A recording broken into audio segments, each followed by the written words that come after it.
गौरव मेरी बहन के घर पली हुई गाय की वयः संधि तक पहुंची हुई बछिया थी। उसे इतने स्नेह और दुलार से पाला गया था कि वह अन्य गोवत्साओं से कुछ विशिष्ट हो गई थी।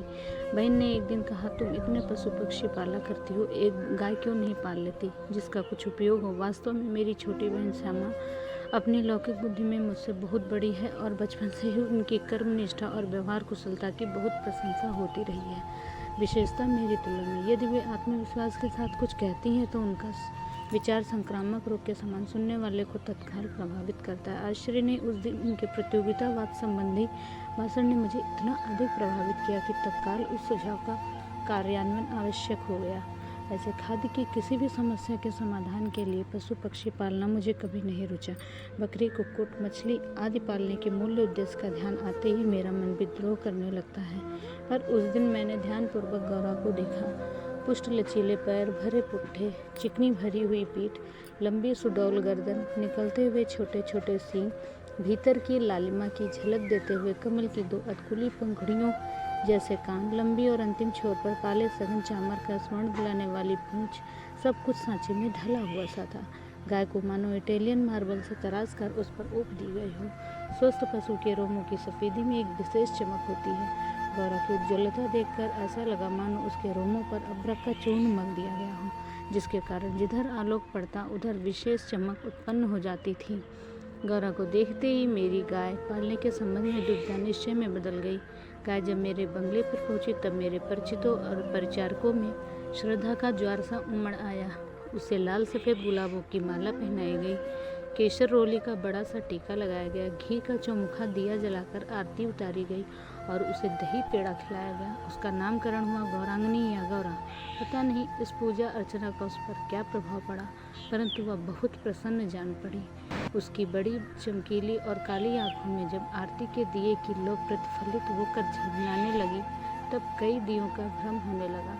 जान पड़ा जैसे रात में काली दिखने वाली लहर पर किसी ने कई दिए प्रवाहित कर दिए हों। गौरा वास्तव में बहुत प्रिय दर्शन थी। विशेषता उसकी काली बिल्लौरी आंखों का तरल सौंदर्य तो दृष्टि को बांधकर स्थिर कर देता था। चौड़े उज्ज्वल माथे और लंबे तथा सांचे में ढले हुए से मुख पर आंखें बर्फ में नीचे जल के कुंडों के समान लगती थी। उनमें एक अनोखा विश्वास का भाव रहता था। गाय के नेत्रों में हिरण के नेत्रों जैसा चकित विस्मय न होकर एक आत्मविश्वास ही रहता है। उस पशु को मनुष्य से यातनाहीन निर्मम मृत्यु तक प्राप्त होती है, परंतु उसकी आंखों का विश्वास का स्थान न विस्मय ले पाता है न आतंक। महात्मा गांधी ने गाय करुणा की कविता है क्यों कहा, यह उसकी आंखें देखकर ही समझ में आ सकता है। गौरा की अलस मंथर गति से तुलना करने योग्य कम वस्तुएं हैं। तीव्र गति में सौंदर्य है, परंतु वह मंथर गति के सौंदर्य को नहीं पाता। बाण की तीव्र गति क्षण भर के लिए दृष्टि में चकनाचौंध उत्पन्न कर सकती है, परंतु मंद समीर फूल का अपने वृंत पर हौले हौले हिलना दृष्टि का उत्सव है। कुछ ही दिनों में यह सब इतनी झील मिल गई कि अन्य पशु पक्षी उसकी लघुता और विशालता का अंतर भूल गए। कुत्ते बिल्ली उसके पेट के नीचे और पैरों के बीच में खेलने लगे। पक्षी उसके पीठ के और माथे पर बैठकर उसके कान तथा आंखें खुजलाने लगे। वह भी स्थिर खड़ी रहकर आंखें मूंद कर मानो उनके संपर्क सुख की अनुभूति में खो जाती थी। हम सबको वह आवाज़ से नहीं, पैर की आहट से भी पहचानने लगी। समय का इतना अधिक बोध उसे हो गया था कि मोटर के फाटक में प्रवेश करते ही बाँ बाँ की ध्वनि से हमें पुकारने लगती। चाय नाश्ता तथा भोजन के समय भी वह कुछ इतनी परिचित थी कि थोड़ी देर बाद कुछ पाने की प्रतीक्षा करने के उपरांत रंभा रंभा कर घर सिर पर उठा लेती थी। उसका हमसे साहचर्यजनित लगाव मानवीय स्नेह के समान ही निकटता चाहता था।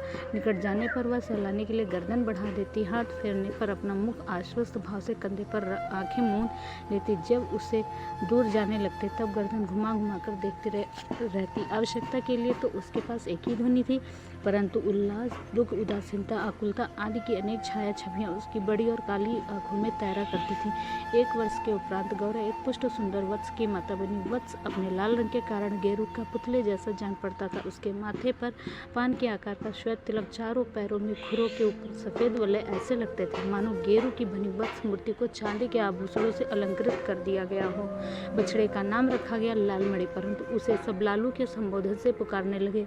माता पुत्र दोनों निकट रहने पर हिमराशि और जलते अंगारे का स्मरण कराते थे। अब हमारे घर में मानो दुग्ध महोत्सव आरंभ हुआ। गौरा प्रातः शाम प्रायः से शेर लगभग दूध देती, अतः लालमणि के लिए कई शेर छोड़ देने पर भी इतना अधिक शेष रहता था कि उसके आसपास के बाल गोपाल से लेकर कुत्ते बिल्ली तक सब पर मानो दूधों नाहों का आशीर्वाद फलित होने लगा।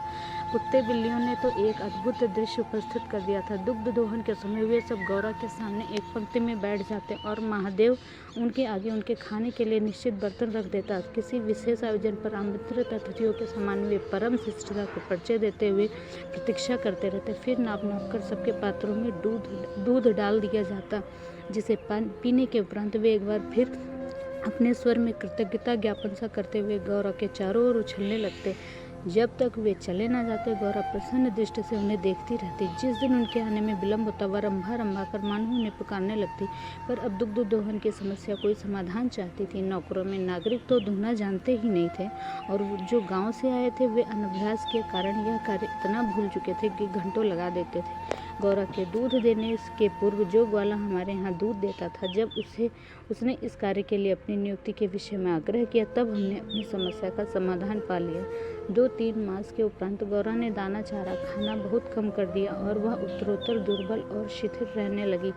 चिंतित होकर मैंने पशु चिकित्सकों को बुलाकर दिखाया। वे कई दिनों तक अनेक प्रकार के निरीक्षण, एक्सरे आदि द्वारा रोगों का निदान खोजते रहे। अंत में उन्होंने निर्णय दिया कि गाय को सुई खिला दी गई है, जो उसके रक्त संचार के साथ हृदय तक पहुंच गई है। अब सुई गाय के हृदय के पार हो जाएगी, तब रक्त संचार रुकने से उसकी मृत्यु निश्चित है। मुझे कष्ट और आश्चर्य दोनों की अनुभूति हुई। सुई खिलाने का क्या तात्पर्य हो सकता है? दाना चारा तो हम स्वयं देखभाल कर देते हैं, परंतु संभव है उसी में सुई चली गई होगी। पर डॉक्टर के उत्तर से ज्ञात हुआ कि दाने चारे के साथ सुई गाय के मुख में ही छिदकर रह जाती है। गुड़ की बड़ी डली के भीतर रखी हुई सुई गले के नीचे उतर जाती है और अंततः रक्त संचार में मिलकर हृदय में पहुंच सकती है। अंत में एक ऐसा निर्मम सत्य उद्घाटित हुआ जिसकी कल्पना भी मेरे लिए संभव नहीं थी। प्रायः कुछ ग्वाले ऐसे घरों में जहां उनसे अधिक दूध लिया जाता है गाय का आना सह नहीं पाते। अवसर मिलते ही वे गुड़ में लपेट कर उसे सुई खिलाकर उसकी असमय मृत्यु निश्चित कर देते हैं। गाय के मर जाने पर उन घरों में वे पुनः दूध देने लगते हैं। सुई की बात ज्ञात होते ही ग्वाला एक प्रकार से अंतर्धान हो गया, अतः संदेह का विश्वास में बदल जाना स्वाभाविक था। वैसे उसकी उपस्थिति में भी किसी कानूनी कार्यवाही के लिए आवश्यक प्रमाण जुटाना असंभव था। तब गौरा का मृत्यु से संघर्ष आरंभ हुआ, जिसकी स्मृति मात्र से आज भी मन सिहर उठता है। डॉक्टरों ने कहा गाय को सेब का रस पिलाया जाए तो सुई पर कैल्शियम जम जाने और उसके न चुभने की संभावना है। अतः नित्य कई सेर सेबों का रस निकाला जाता और नली से गौरा को पिलाया जाता। शक्ति के लिए इंजेक्शन पर इंजेक्शन दिए जाते। पशुओं के लिए इंजेक्शन के लिए सूजे के समान लंबी मोटी शरीर तथा बड़ी बोतल भर दवा की आवश्यकता होती, अतः वह इंजेक्शन भी अपने आप में शल्य क्रिया जैसा यातनामय हो जाता है। पर गौरा अत्यंत शांति से बाहर और भीतर दोनों की चुभन और पीड़ा सहती थी। केवल कभी कभी उसकी सुंदर पर उदास आंखों के कोनों में पानी की 2 बूंदें झलकने लगती। अब वह उठ नहीं पाती, परंतु मेरे पास पहुंचते उसकी आंखों में प्रसन्नता की छाया सी तैरने लगती थी। पास जाकर बैठने पर वह मेरे कंधे पर अपना मुख रख देती थी और अपनी खुरदुरी जीभ से मेरी गर्दन चाटने लगती थी। लालमणि बेचारी को तो माँ की व्याधि और आसन्न मृत्यु का बोध नहीं था। उसे दूसरी गाय का दूध पिलाया जाता था जो उसे रुचता नहीं था। वह तो अपनी माँ का दूध पीना और उससे खेलना चाहता था। अतः अवसर मिलते ही वह गौरा के पास पहुंचकर यह अपना सिर मार कर उसे उठाना चाहता था। यह खेलने के लिए उसके चारों ओर उछल कूद कर परिक्रमा ही कर देता था। मैंने बहुत से जीव जंतु पाल रखे हैं, अतः उनमें से कुछ असमय विदा देनी ही पड़ती है, परंतु ऐसा मर्म व्यथा का मुझे स्मरण नहीं है। इतनी हृष्ट पुष्ट सुंदर दूध सी उज्ज्वल पयस्विनी गाय अपने इतने सुंदर चंचल वत्स को छोड़कर किसी भी क्षण निर्जीव और निश्चित हो जाएगी, यह सोचकर भी आंसू आ जाते थे। लखनऊ, कानपुर आदि नगरों से भी पशु विशेषज्ञों को बुलाया। स्थानीय पशु चिकित्सक तो दिन में 2-3 बार आते रहे, परंतु किसी ने ऐसा उपचार नहीं बताया जिससे आशा की कोई किरण मिलती। निरुपाय मृत्यु की प्रतीक्षा का मर्म वही जानता है जिसे किसी असाध्य और मरणासन रोगी के पास बैठना पड़ा हो। जब गौरा की सुंदर चमकीली आंखें निष्प्रभ हो चली और सेब का रस भी कंठ में रुकने लगा, तब मैंने अंत का अनुमान लगा लिया। अब मेरी एक ही इच्छा थी कि मैं उसके अंत समय उपस्थित रह सकूं। दिन में नहीं, रात में भी कई बार उठकर मैं उसे देखने जाती रहती।